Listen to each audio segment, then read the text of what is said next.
Halo semuanya, selamat bergabung kembali di dalam podcast Cerita Pasca. Senang sekali hari ini saya bisa ngobrol bareng bersama kalian dalam episode yang akan membahas topik khususnya berkaitan dengan pembelajaran matematika. Hari ini sudah bergabung bersama kami Dr. Siti Faizah. Beliau adalah dosen program studi pendidikan dasar, tepatnya berhome base di program S3 pendidikan dasar. Selamat datang Bu Faiz. Selamat datang Pak Arifin. Bagaimana, sehat Bu Faiz? Alhamdulillah sehat Pak Arifin. Gimana? Sudah siap ya untuk kali ini ya? Ya, insya Allah siap. Oke, baik Bu Faiz, hari ini kita akan ngobrol berkaitan dengan level berpikir ya Bu Faiz ya, atau level abstraksi mahasiswa. Nah ini konteks risetnya Bu Faiz nanti akan ada di mahasiswa ya, jadi bukan di jenjang pendidikan dasar atau menengah, tapi di dalam level undergraduate students. Nah mungkin bisa dijelaskan sedikit Bu Faiz tentang riset Bu Faiz ini, kemudian mengapa sih hal ini menjadi penting di dalam penelitian yang dikaji oleh Bu Faiz? Ya.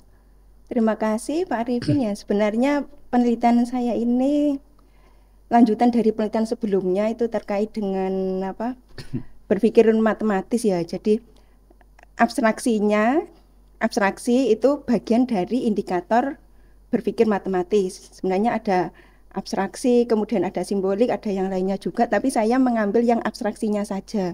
Kenapa saya ambil abstraksinya saja? Karena di dalam abstraksi itu memuat beberapa komponen-komponen yang lainnya juga. Sehingga saya tertarik untuk melakukan penelitian tersebut kepada mahasiswa di pendidikan dasar, karena mahasiswa pendidikan dasar itu kan ini ya, basicnya itu akan menjadi guru, bahkan sudah ada yang menjadi guru di anak SD.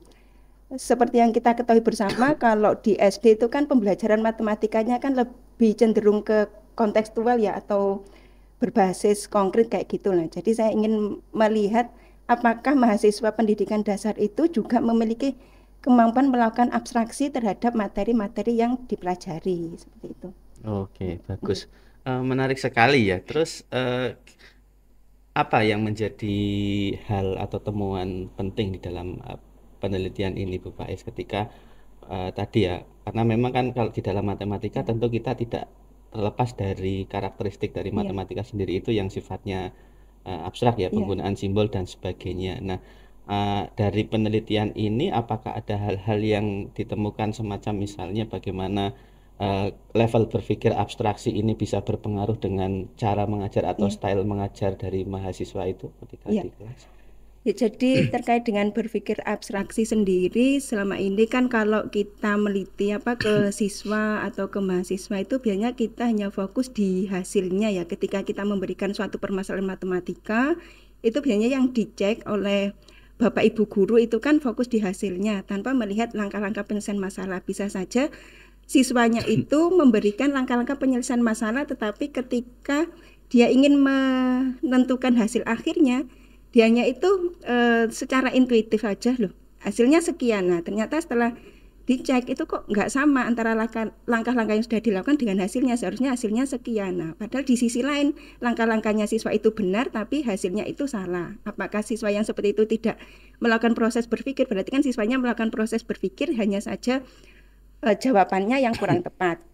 Bisa juga siswa itu memberikan jawaban yang tepat, tetapi langkah-langkah yang dilakukan itu kurang tepat. Nah, apakah dengan dua jenis ini siswa itu tidak melakukan proses berpikir, kan sama-sama melakukan proses berpikir. Nah, sebenarnya kita ingin mengidentifikasi proses berpikirnya siswa di situ. Jadi kita sebagai pendidik itu tidak bisa langsung menjudge kepada siswa, oh kamu ini tidak bisa materi ini karena hasilmu salah sehingga nilaimu sekian. Padahal di sisi lain siswa itu sudah melakukan proses berpikir, maksudnya sudah melakukan usaha atau upaya untuk menyelesaikan soal itu agar dianya bisa memperoleh hasil yang benar itu. Jadi yang dilihat itu lebih ke prosesnya. Jadi tidak hanya fokus ke hasilnya saja, tetapi juga prosesnya, sehingga ketika memberikan penilaian kita tidak langsung memberikan nilai, nilainya misalkan dikasih nilai 40 karena hasilnya salah kayak gitu. Baik, kemudian di dalam penelitian yang dilakukan ini apakah Bu Faiz juga menemukan ya misalnya ketika mahasiswa ini berpikir secara abstrak, tentu kan ini konteksnya adalah mahasiswa. Kalau Iya, secara kajian psikologis itu kan memang level atau tingkat kemampuan kognitifnya memang sudah bisa berpikir iya. secara abstrak.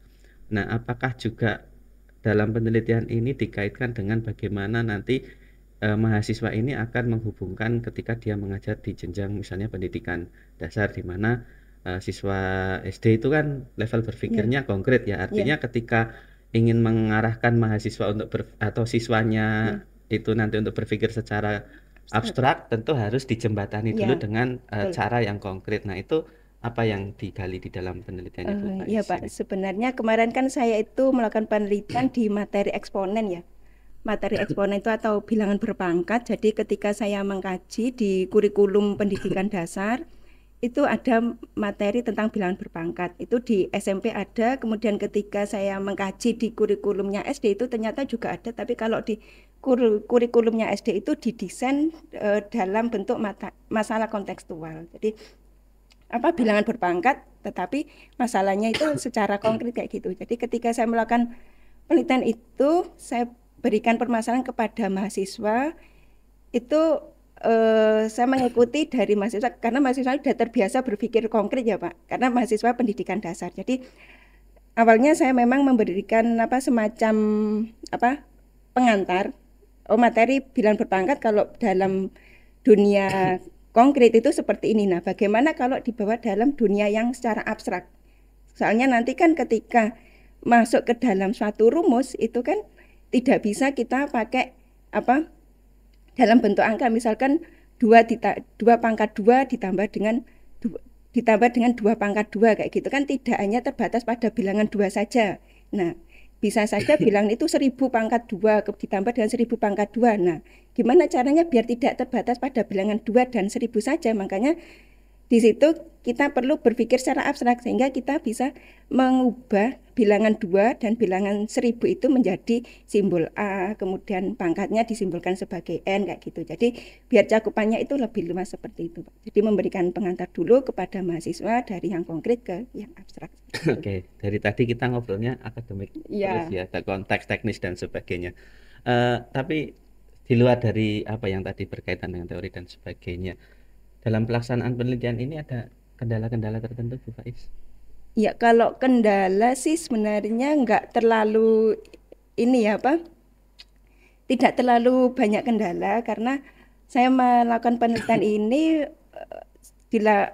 ketika proses pembelajaran. Jadi ketika saya melakukan perkuliahan, kebetulan kemarin itu mata kuliahnya problem solving atau pemecahan masalah matematika pendidikan dasar ya. Jadi ketika proses pembelajaran itu saya melakukan pengamatan mahasiswa ini kesulitannya di mana sih, di mana sulit itu. Nah, jadi dari situ saya bisa memunculkan suatu ide untuk melanjutkan penelitian saya yang terdahulu itu. Karena kok sesuai ya dengan penelitian saya yang terdahulu itu. Sehingga saya mengambil subjeknya itu dari hasil observasi selama proses perkuliahan itu tadi, Pak. Sehingga saya ngambil beberapa mahasiswa untuk menjadi subjek penelitian, mahasiswa yang masuk dalam kategori level berpikir abstraksinya tinggi dan berpikir abstraksinya rendah. Memang kalau level abstraksi tinggi dan rendah itu kita tidak bisa langsung menjudge yang level abstraksinya rendah itu masuk dalam kategori kemampuan matematisnya rendah kayak gitu enggak. Karena di sini level abstraksi itu mahasiswa itu sama-sama mampu melakukan proses berpikir matematis dan dianya memahami masalah itu. Jadi yang berpikir abstraksi tinggi, dianya itu ketika menyelesaikan permasalahan itu tidak secara rinci menuliskan langkah-langkah penyelesaiannya kayak gitu enggak, tapi dianya menuliskan langkah-langkah yang sekiranya penting saja kemudian ke hasilnya. Nah, itu. Kemudian yang level abstraksi rendah dianya menuliskan secara rinci di situ. Nah, dari dua versi jawaban itu kemudian saya cross check dengan menggunakan wawancara secara mendalam kepada masing-masing subjek. Oh, berarti yang mahasiswa yang memberikan penyelesaian hanya secara singkat saja itu belum tentu dianya itu tidak paham dengan materinya, ternyata dia itu sudah paham sehingga hanya menuliskan secara sekilas aja seperti itu. Jadi memang Oke, diperlukan oke. secara ini sih wawancara secara mendalam itu tadi Baik. kepada mahasiswa. Jadi memang berbeda ya karakternya antara siswa yang berpikir abstraksinya di dalam kategori level Iya. tinggi dan siswa atau mahasiswa yang berpikir secara abstraksinya di kategori level rendah. Tadi kalau Bu Faiz menyampaikan ada kecenderungan yang tinggi itu justru dalam menerapkan formula atau langkah-langkah Iya. tertentu itu kadang-kadang dia tidak seperti formula-formula yang mungkin ada di Iya. dalam textbook ya, ditulis secara urut semuanya Iya. seperti itu. Jadi ada step mungkin yang Ya, disederhanakan yang, ya, yang bukan dilewati tetapi ya, disederhanakan ya Ya, seperti itu. dianya sudah Tapi paham. kalau yang level abstraksinya itu rendah, justru ya karena mungkin belum bisa menyederhanakannya, maka dia harus menuliskan semua step-stepnya supaya jawabannya juga bisa benar seperti itu. Bagus, menarik sekali ya Bu Faiz. Saya rasa ini juga bagus ya, penelitiannya sangat penting. Baik, itu Bapak Ibu, hari ini podcast kita terkait dengan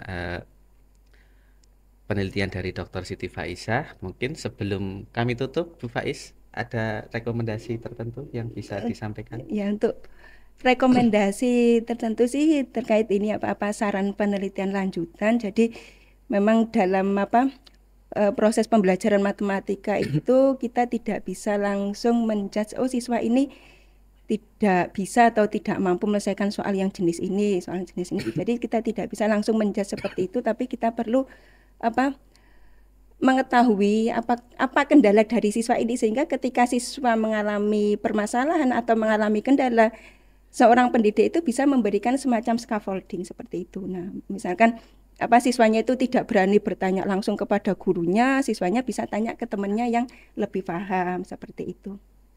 Itu rekomendasi dari saya. Terima kasih sekali Bu Faiz atas kehadirannya pada podcast Cerita Sama-sama, Pasca hari ini.